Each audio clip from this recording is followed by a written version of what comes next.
जय माता दी, जय माँ कामाख्या।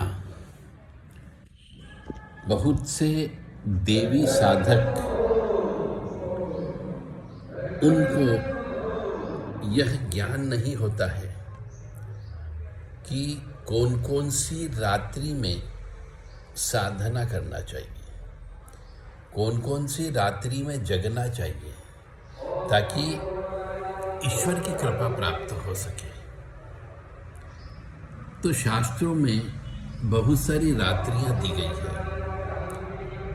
जैसे काल रात्रि, महारात्रि, मोह रात्रि, दारुण रात्रि, वीर रात्रि, काल रात्रि, क्रोध रात्रि, घोर रात्रि, तारा रात्रि, शिवरात्रि, सिद्धि रात्रि।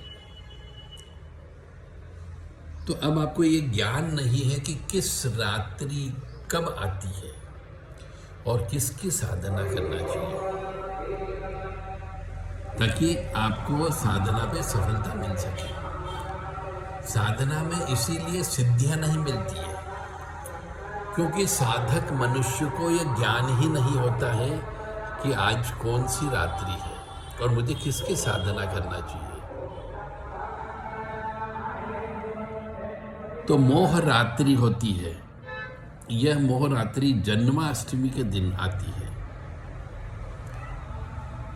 तो जन्माष्टमी के दिन बहुत ही विशेष दिन माना जाता है, इसीलिए जन्माष्टमी के दिन रात को जगना चाहिए।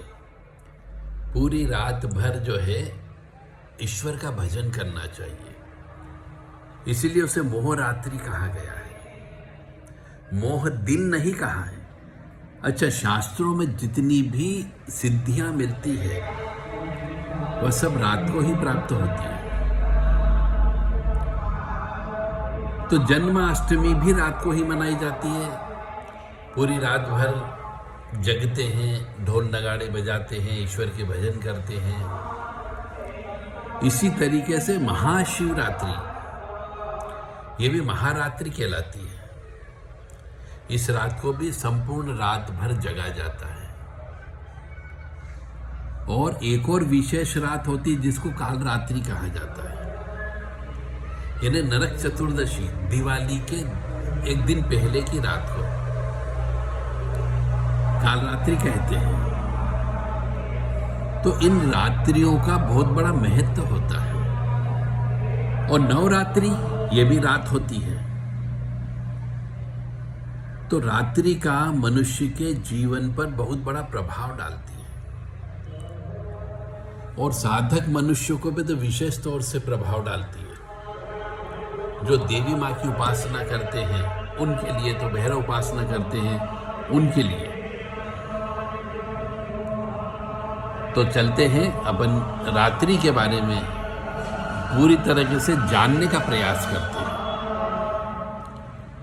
तो वीर रात्रि होती है, यह चतुर्दशी को, जिस चतुर्दशी को रविवार पड़ जाए, यह वीर रात्रि कहलाती है। और इस रात्रि को शमशान में वीर साधना की जाती है और सिद्धि प्राप्त की जाती है, इसलिए इसको वीर रात्रि कहा गया है। चतुर्दशी युक्त रविवार होना चाहिए, तो वीर रात्रि कहलाती है। इस रात्रि को शमशान में रहें और बहुत सारे वीर जो शमशान में निवास करते हैं, कहते हैं 64 वीर हैं।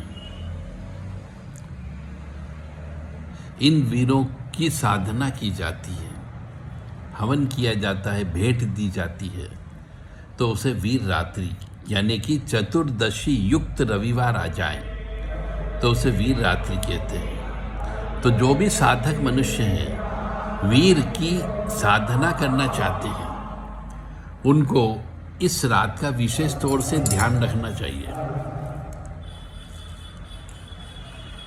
अब हम आते हैं अगले महारात्रि की ओर। महारात्रि जो है अश्विन शुक्ल अष्टमी के दिन मनाई जाती है, इसे महारात्रि कहा जाता है। यानी अष्टमी और नवमी का मिलन जब होता है उस समय पे रात यदि रहती है तो उसे महारात्रि कहते हैं। नवरात्रि का जो समय होता है उसमें शुक्ल पक्ष की अश्विन मास की अष्टमी तिथि को महारात्रि कहा जाता है। इस रात को भी मनुष्य को जगना चाहिए, इसीलिए नवरात्रि शब्द प्रयोग किया गया। यानी 9 रात जगना ही जगना है, आपको साधना करना है तो ही आपको सिद्धियां मिलेगी। अन्यथा नवान मंत्र का कितना ही जप कर लो, कुंजिका स्त्रोत का कितना ही जप कर लो, कितना ही हवन कर लो, आपको सिद्धियां प्राप्त नहीं हो सकती। माँ भगवती की कृपा प्राप्त करना है तो आपको विशेष विशेष रात्रियों में जप तप और हवन करना होगा। तो ये हो गई महारात्रि, अश्विन महीने की शुक्ल पक्ष की अष्टमी तिथि का दिन होता है। अब आती है काल रात्रि। कार्तिक कृष्ण चतुर्दशी की अर्धरात्रि में अमावस्या का योग होने पर यह काल रात्रि बनती है। यानी दिवाली की रात को काल रात्रि कहा जाता है, यानी नरक चतुर्दशी। इस दिन भी संपूर्ण रात भर जगना चाहिए तो ही आपके जीवन में सुख समृद्धि शांति आ सकती है।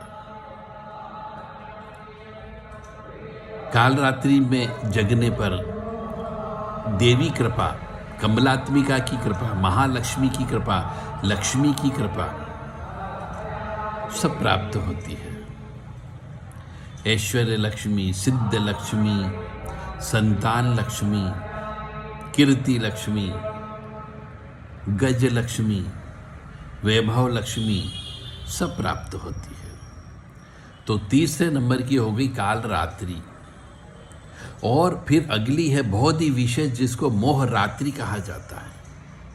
मोह रात्रि यानी भाद्रपद महीने की कृष्ण पक्ष की अष्टमी तिथि, यानी कृष्ण जन्मा अष्टमी, इसको मोह रात्रि कहते हैं। तो जो मनुष्य इस मोह रात्रि के दिन भी रात भर जगता है और ईश्वर के भजन करता है, उसके ऊपर ईश्वर की कृपा अवश्य प्राप्त होती है। बहुत से मनुष्य कहते हैं साहब हम तो जप तप करते हैं, पूजा पाठ करते हैं, हवन करते हैं, परंतु हमारे पर ईश्वर की कृपा ही प्राप्त नहीं होती है। तो ईश्वर की कृपा इसलिए भी प्राप्त नहीं होती है क्योंकि आप इन रात्रियों में जप तप नहीं करते हो।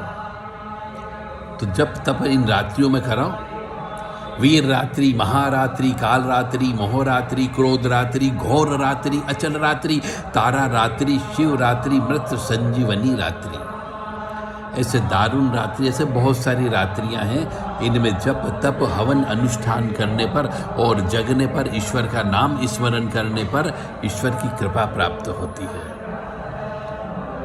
तो ये मोहरात्रि अब मैंने आपको बता दी कि भाद्रपद कृष्ण अष्टमी का दिन मोहरात्रि का दिन होता है, जिसको हम कृष्ण जन्माष्टमी कहते हैं। इस रात को भी जगना चाहिए। और फिर अगली और विशेष होती क्रोध रात्रि। चैत्र शुक्ल नवमी तिथि को क्रोध रात्रि होती है। इस रात को क्रोध भैरव और काली शक्तियों की उपासना की जाती है। एक होती घोर रात्रि। घोर रात्रि का मतलब हो गया चैत्र शुक्ल नवमी तिथि।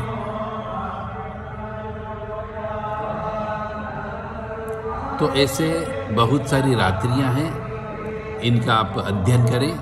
यदि किसी मनुष्य को, धर्म प्रेमी बंधु को इन रात्रि के बारे में ज़्यादा जानकारी चाहिए तो देव राधा ट्रस्ट सत्यवाणी चैनल से संपर्क कर लीजिए। जय माता दी, जय माँ कामाख्या। माँ भगवती जगत जननी आपको सुखी रखे, स्वस्थ रखे, प्रसन्न रखे, यश दे, कीर्ति दे और मान सम्मान प्रदान करे। जय माँ।